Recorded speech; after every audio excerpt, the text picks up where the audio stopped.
अब हम लोग पढ़ेंगे applications of dimensional analysis. Dimensional analysis के क्या एप्लीकेशन होते हैं? 3 एप्लीकेशन होते हैं। पहला एप्लीकेशन होता है to check the dimensional correctness of the given formula. मतलब आपको एक फार्मूला दिया जाएगा और आपसे ये पूछा जाएगा कि ये फार्मूला डायमेंशनली करेक्ट है या नहीं करेक्ट है। ठीक है, ये पहला एप्लीकेशन होगा। मतलब आप डायमेंशनल मेथड से ये फाइंड आउट करेंगे कि फार्मूला करेक्ट है या इनकरेक्ट है। दूसरा एप्लीकेशन होता है, ठीक है, कि हमें एक फार्मूला डिराइव करना होता है। मतलब एक क्वांटिटी बताई जाएगी और वो क्वांटिटी किन किन क्वांटिटीज पे डिपेंड करती है वो बताया जाएगा और हमें फार्मूला डिराइव करना होगा। ये दूसरा एप्लीकेशन होता है। तीसरा एप्लीकेशन होता है किसी फिजिकल क्वांटिटी के मैग्नीट्यूड को एक सिस्टम से दूसरे सिस्टम में कन्वर्ट करना। सपोज बोल दिया गया 10 न्यूटन है, इसको डाइन में कन्वर्ट करो, तो न्यूटन एसआई सिस्टम में हो गया और डाइन सीजे सिस्टम में हो गया। ठीक है, तो ये 3 एप्लीकेशंस होते हैं। एक एक करके हम तीनों एप्लीकेशंस को समझेंगे with the help of illustrations. मतलब इसमें कोई भी अलग से थ्योरी लिखने को नहीं है अपने पास। आपको बस ये बताना है कि ये एप्लीकेशन है और उसके ऊपर एक फिक्स प्रोसीजर होता है एक प्रोसेस का, वो प्रोसेस करते चले जाना है और आप प्रोसेस कर ले जाएंगे। ठीक है, तो हम लोग पहला एप्लीकेशन देखते हैं। आइए, application of dimensional analysis number 1 पहला है to check the dimensional correctness of the given formula. जैसा कि मैंने कहा, कोई थ्योरी नहीं है अलग से, सिर्फ एक प्रोसीजर है, उसको हम क्वेश्चंस की हेल्प से समझ लेंगे। तो क्या है क्वेश्चन में लिखा है let us consider an equation half mv square equal to mgh। Half mv square equal to mgh where m is mass, v is velocity, g is acceleration due to gravity and h is height. तो check करिए whether this equation is dimensionally correct और not. तो मैं आपको तरीका बता देता हूं। आपको अल्टीमेटली ये करना है कि कहीं से भी इक्वेशन डायमेंशंस के बैकग्राउंड पे डायरेक्शंस के पॉइंट ऑफ व्यू से गलत नहीं होनी चाहिए। अब जैसे आप ये देखिए, नॉर्मली क्वेश्चंस ऐसे ही होते हैं, इक्वेशन के फॉर्म में होते हैं। ठीक है, तो लेफ्ट हैंड साइड का डायमेंशन और राइट हैंड साइड का डायमेंशन बराबर होना चाहिए by the principal of homogeneity, है ना। कि अगर ये इक्वल का साइन लगा हुआ है तो इसका मतलब ये है कि इस साइड का डायमेंशन और इस साइड का डायमेंशन सेम होना चाहिए। बात समझ रहे हैं आप? मतलब ये है, आप और किसी बात पे मत जाइए। कोई कहेगा केवल ये चेक कर लो कि लेफ्ट हैंड डायमेंशन और राइट हैंड डायमेंशन बराबर हो गए तो सही हो गया। नहीं, कभी कभी ऐसा भी क्वेश्चंस में होता है कि लेफ्ट हैंड डायमेंशन और राइट हैंड डायमेंशन बराबर भी आ जाती है, लेकिन फिर भी वो गलत होता है, उसमें कहीं ना कोई बारीकी रह जाती है। ठीक है, तो आप इस बात को समझ के चलिए कि given equation dimensional point of view से कहीं से गलत नहीं होनी चाहिए। ठीक है, बस इतना ध्यान रखिएगा, given equation dimensional point of view से कहीं से गलत नहीं होनी चाहिए। जैसा कि आप यहाँ देखिए, तो यहाँ पे डायमेंशनल पॉइंट ऑफ व्यू ये कहता है कि अगर ये इक्वल का साइन लगा हुआ है तो by the principal of homogeneity इधर का डायमेंशन और इधर का डायमेंशन, यानी कि लेफ्ट हैंड साइड का डायमेंशन और राइट हैंड साइड का डायमेंशन अगर बराबर है तो इसका मतलब ये डायमेंशनली करेक्ट हो जाएगा। ठीक है, बहुत इंटरेस्टिंग है। इसके बाद वाले क्वेश्चन जो मैं आपको बाद में बता रहा था ना, वो जब मैं अभी इसके बाद का क्वेश्चन डिस्कस करूंगा तब आपको समझ में आएगा। ठीक है, तो देखिए, सबसे पहले हम लोग कैलकुलेट करते हैं LHD, left hand dimension. Left hand dimension का मतलब हो गया dimensions of half mv square. तो हाफ का 1/2 नंबर है, नंबर का डायमेंशन होता नहीं। मास का m हो गया, वेलोसिटी का, मास का देखिए मैंने सारे लिख दिए।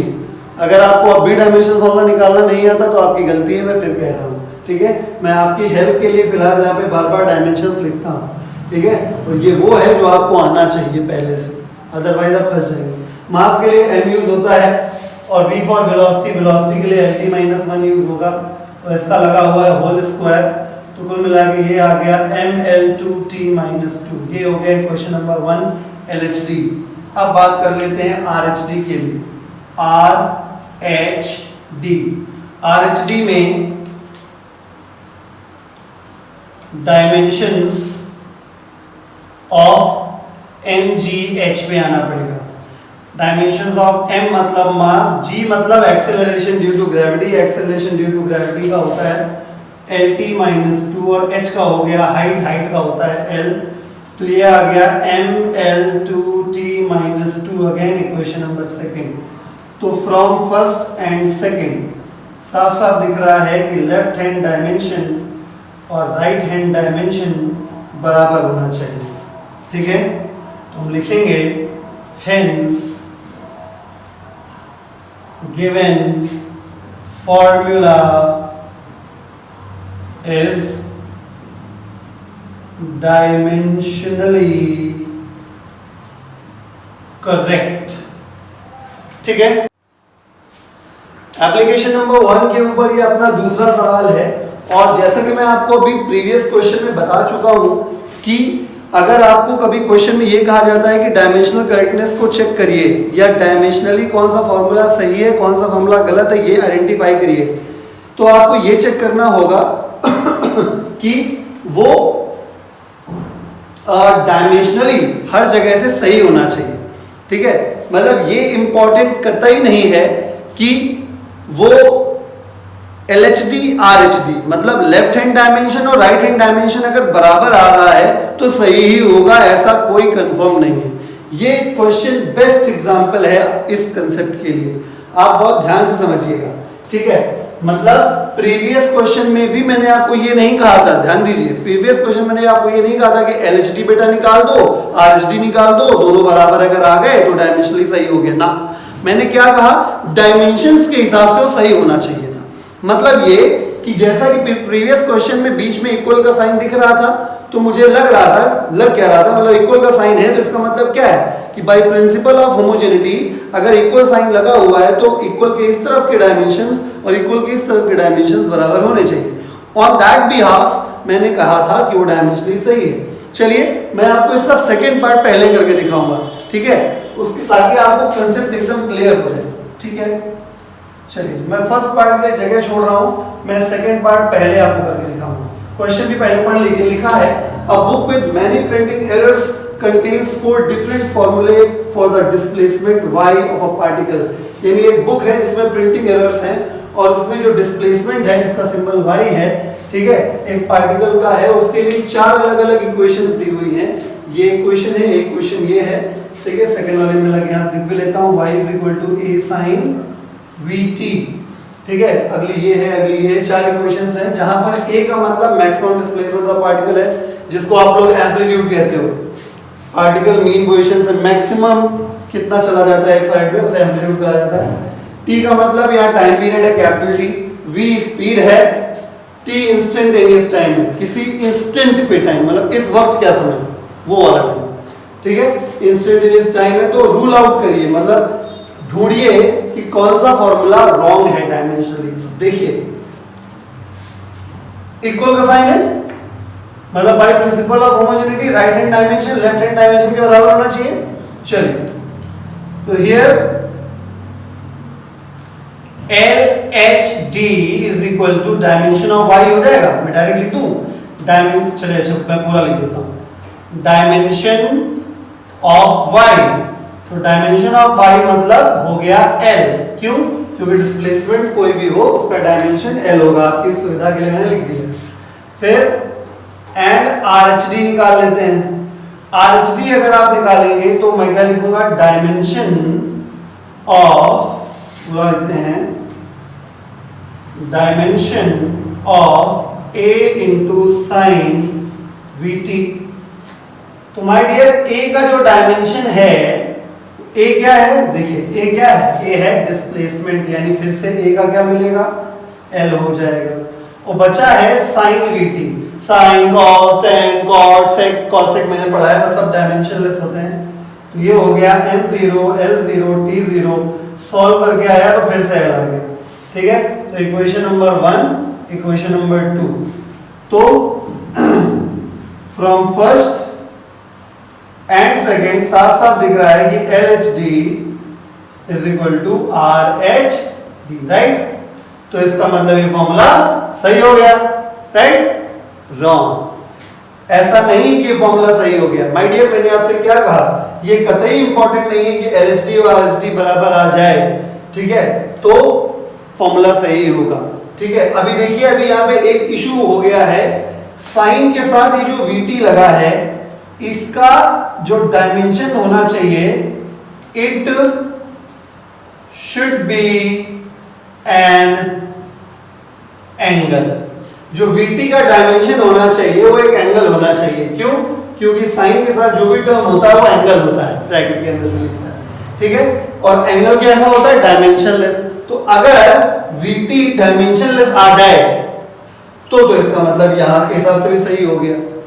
समझ रहे हैं ना? समझ रहे हैं? मतलब मैं आपको एक मोटा मोटा आइडिया बता देता हूं, आप कंफ्यूज हो रहे होगे, मैं मोटा सा आइडिया बता देता हूं। आइडिया ये है कि आप पहले LHD और RHD चेक कर लो, बराबर है कि नहीं बराबर है। अगर बराबर नहीं है तो उसी जगह से इनकरेक्ट हो गया, समझना ध्यान से।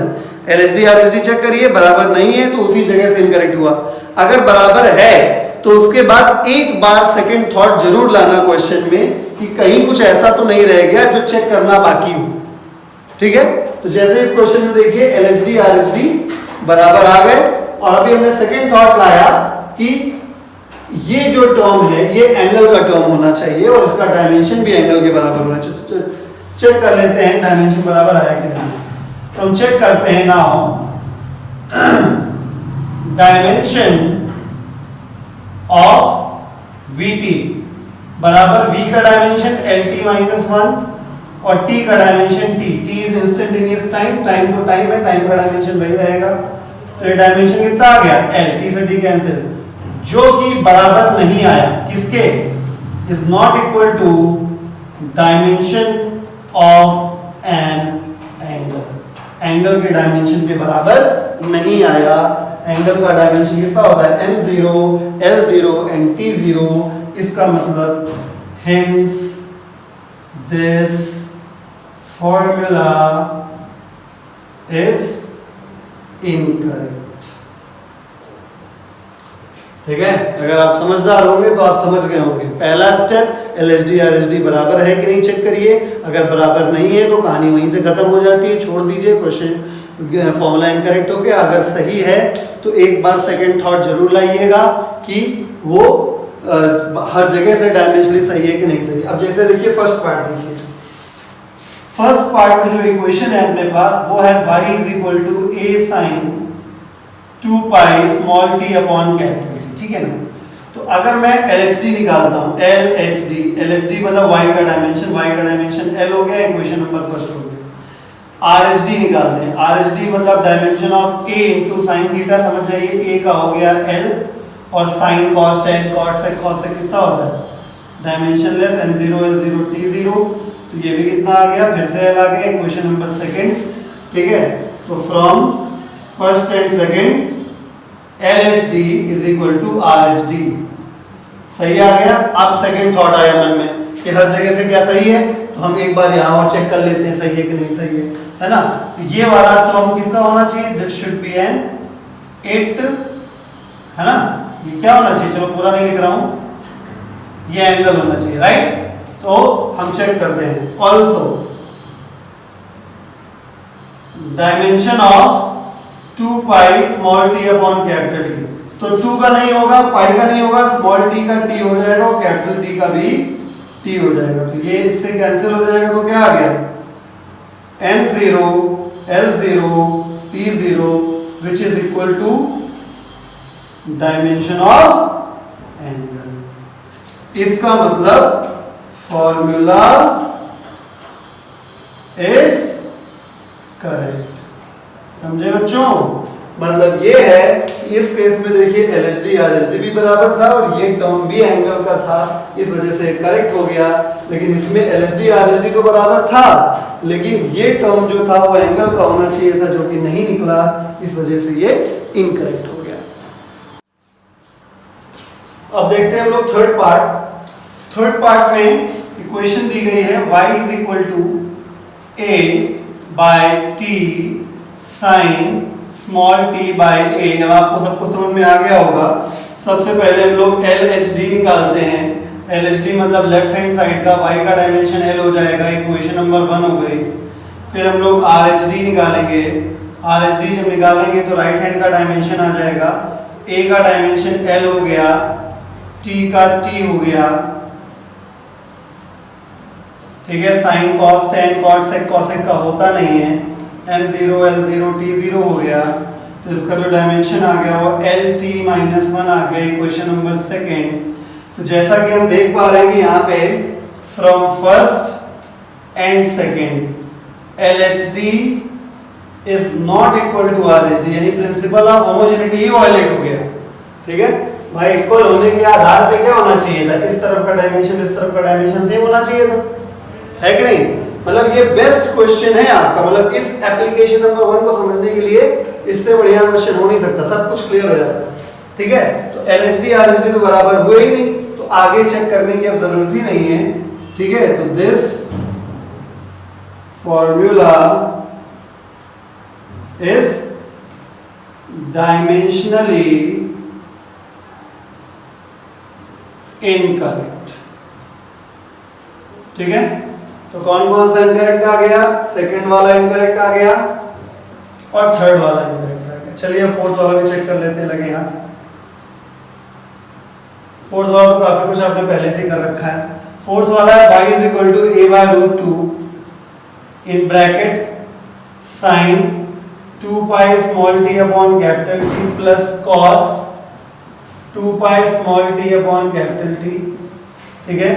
तो LHD निकालेंगे, LHD मतलब y का डायमेंशन L हो गया, इक्वेशन नंबर फर्स्ट। RHD निकालते हैं, सुनिए बहुत ध्यान से। A का डायमेंशन तो L हो गया, रूट 2 का तो होता नहीं, साइन का होता नहीं, कॉस का होता नहीं, है ना, मतलब रूट 2 का डायमेंशन होगा नहीं। चलिए आपकी इच्छा है तो फिर भी लिख दे रहे हैं m0 l0 t0, ठीक है, क्योंकि नंबर्स का होता नहीं। ब्रैकेट साइन का डायमेंशन भी m0 l0 t0, केवल आपके मन के लिए लिख रहे हैं, अदरवाइज कोई जरूरत नहीं लिखने की। ये भी डायमेंशन क्या हो जाएगा, m0 l0 t0 हो जाएगा, ठीक है। यानी dimension plus same dimension plus same dimension equal to same dimension, ultimately m0 l0 t0 सारे हट जाएंगे, यानी फिर से कितना आ गया l, इक्वेशन नंबर सेकंड। तो हियर साफ साफ दिख रहा है कि LHD is equal to RHD। देखिए खतरा है ना कि बराबर तो आ गया, चेक कर लो कहीं और ऑप्शन तो नहीं है, कहीं और कोई फिजिकल क्वांटिटी तो नहीं लिखी जिसको हमको चेक करना पड़ जाए। मतलब सेकंड थॉट जो लाने की मैं बात कर रहा हूँ वो बात कहाँ पे आती है, मतलब और फॉर्मूले में चेक कर लीजिए, कहीं और कोई फिजिकल क्वांटिटी नहीं दी हुई है ऐसे, तो क्या दिखाई दिया, यहाँ फिजिकल क्वांटिटी है, यहाँ दी हुई है, ठीक है। तो यहाँ पे थॉट आ गई कि इनको चेक कर लेते हैं। तो ये डायमेंशन और ये डायमेंशन किसका आना चाहिए, एंगल का आना चाहिए, दोनों सेम है तो एक को चेक कर लेते हैं। वो चेक आप कर ही चुके हैं किस वाले पार्ट में, फर्स्ट वाले पार्ट में, है ना, तो समझ गए होंगे, ठीक है। तो हम बता देते हैं दोबारा क्या dimension of 2 pi small t upon capital T अगर करेंगे तो 2 पाई का रहेगा नहीं, स्मॉल t का t हो गया और कैपिटल T का भी t हो गया, तो ये क्या हो गया m0 l0 t0, जो कि किसके बराबर है, डायमेंशन ऑफ एंगल के बराबर है। Therefore, given formula is correct, dimensionally correct, dimensionally correct। क्यों, क्योंकि LHD RHD भी बराबर है, और यहाँ पे देखिए यहाँ पे फिजिकल क्वांटिटीज लिखी हुई हैं, और ये फिजिकल क्वांटिटीज कहाँ लिखी हुई हैं, in the place of an angle लिखी हुई है, और इनकी जो डायमेंशंस भी आ रहे हैं वो एंगल के ही डायमेंशंस के बराबर आ रहे हैं, इस वजह से ये सही है। चलिए आपको मैं क्वेश्चन होमवर्क के लिए दे रहा हूं इस एप्लीकेशन नंबर 1 के ऊपर बेस्ड। ये आपको कई सारे मैंने फॉर्मूले लिस्ट करके दिए हुए हैं, और आपको इनमें से चेक करना है कौन सा फॉर्मूला डायमेंशनली करेक्ट है और कौन सा वाला डायमेंशनली इनकरेक्ट है, ठीक है। जैसे ये k सारे सिंबल की मीनिंग दिया हुआ है, k काइनेटिक एनर्जी है, m मास है, a एक्सेलरेशन है, v स्पीड है ना, कैपिटल V फाइनल स्पीड है, u इनिशियल स्पीड है, s डिस्प्लेसमेंट है ना, सब कुछ दिया हुआ है, ठीक है। आपको चेक करना है कौन सा डायमेंशनली करेक्ट है कि इनकरेक्ट है, ये चेक कर लेंगे। काइनेटिक एनर्जी है m² v³ है, k बराबर हाफ mv², ये चेक कर लीजिएगा, k equal to ma check कर लीजिएगा, कर लेंगे, मतलब सब में LHD इक्वल टू RHD करने से चेक हो जाएगा, अगर बराबर आए मतलब इसमें, ठीक है, इसमें LHD is equal to RHD करना पड़ेगा बस, ठीक है। और इसमें भी LHD is equal to RHD करना पड़ेगा, ठीक है। यहाँ पे हाँ मैं और बता दूं, ये टो का मतलब टॉर्क है, इसका डायमेंशनल फॉर्मूला वर्क के ही बराबर होता है, कोई दिक्कत वाली बात नहीं है। और I मोमेंट ऑफ इनर्शिया है, मोमेंट ऑफ इनर्शिया, ये जब आगे सिलेबस बढ़ेगा तो मैं आपको पढ़ाऊंगा, ठीक है। इसका dimensional formula m into L square होता है, ठीक है। और अल्फा है एंगुलर एक्सेलरेशन, ये भी जब सिलेबस में आगे आएगा तब आपको पता चलेगा। फिलहाल इसका डायमेंशनल फॉर्मूला बता दे रहा हूँ, इसका डायमेंशनल फॉर्मूला होता है t-2, ठीक है ना। अच्छा, तो ये सब हो जाएगा। अब बचे ये तीन, ठीक है। इसमें इक्वल भी है, बीच में प्लस माइनस भी लगा हुआ है, तो यहाँ पे प्रिंसिपल ऑफ होमोजेनिटी फॉलो कराना है, ठीक है। तो यहाँ पे आपको फॉलो कराना है प्रिंसिपल ऑफ होमोजेनिटी, आपको फॉलो करना है। मतलब k का डायमेंशन हाफ mv स्क्वायर के बराबर आना चाहिए और ma के बराबर आना चाहिए। मतलब k का dimension equal to half mv square का dimension is equal to m into a का डायमेंशन। अगर आपका डायमेंशन जो है किसी एक का भी मैच नहीं करता तो डायमेंशनली इनकरेक्ट हो जाएगा। नहीं समझ रहे हैं? मतलब k का निकाला, mv स्क्वायर निकाला, k का mv स्क्वायर का सेम आ गया, लेकिन m इनटू a का सेम नहीं आया, तो इसका मतलब ये इनकरेक्ट हो जाएगा। आई बात समझ में? ठीक है, सबको इसे देखिए, v स्क्वायर का निकालिए, u स्क्वायर का निकालिए, ठीक है। तो प्रिंसिपल ऑफ होमोजेनिटी मैच करना चाहिए। बेसिकली प्रिंसिपल ऑफ होमोजेनिटी तो सभी में लगा हुआ है, ठीक है। प्रिंसिपल ऑफ होमोजेनिटी का तो स्कोप इसमें भी है